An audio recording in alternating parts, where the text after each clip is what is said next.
Hello and welcome to a discussion on how to achieve impact through educational or sales type videos, or at least a journey to explore the issues with doing this. So first of all, let's talk about the objective. How do we maximize impact? How do we keep attention? How do we gain comprehension? How do we motivate action and follow through and create a fear of missing out? So we've discussed different shot angles and sizes, but haven't really gotten into the psychological or subliminal, whatever you want to call it, impact of each. And that's what we're trying to figure out.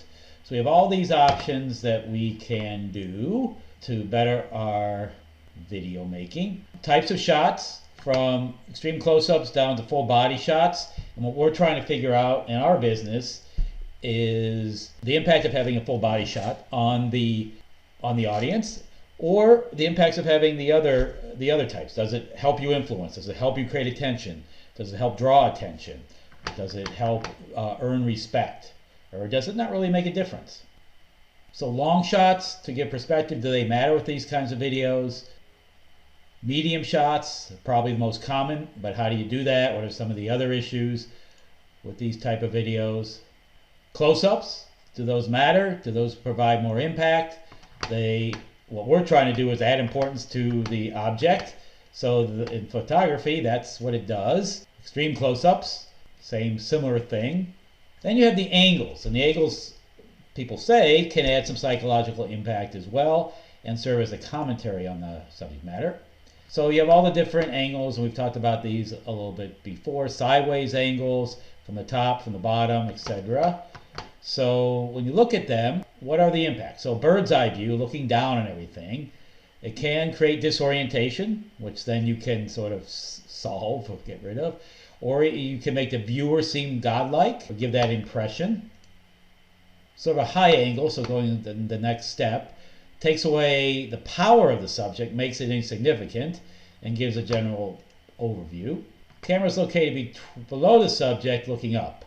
So it increases the height and power of the subject, is the theory.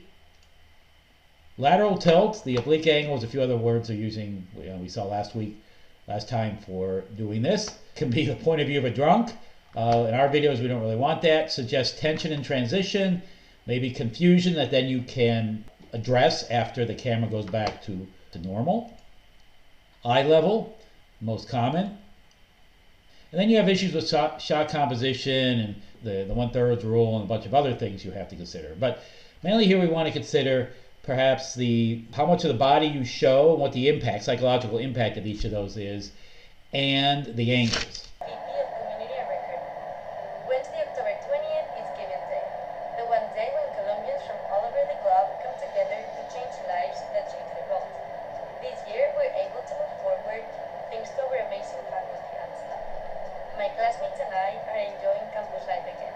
I'm going back. So this is an email, or from an email that I got today for Alumni Giving Day for the university I went to. This was actually put together, in the credits it says, by one of the leading film schools in the country. So what approach do they use? There's a natural backdrop that relates to the university, and the angle is looking up at the person. Does that work?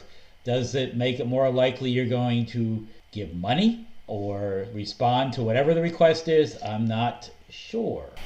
The teacher is like, okay, well, turn your camera on, just mute your mic, just don't be in bed or in the bathroom or like in your kitchen. Where else am I supposed to go? I don't have a game room. I don't got like 18 bedrooms. Okay, easy now. You can be in your kitchen. I didn't say anything about not being in the kitchen. I just said you need to be in an appropriate place.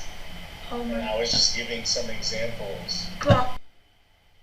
So this video illustrates what's been my driving issue and driver for decision on what angle to use. Not necessarily what you think it is, but avoiding the up-the-nose shot. So many people on Zoom, especially, which maybe shouldn't have that much to do with creating other videos, use their laptop, which shoots right up their nose. And because of that, when we've shot videos the last 3 years with Charlene, we've adopted an angle that's basically looking down. Does that work?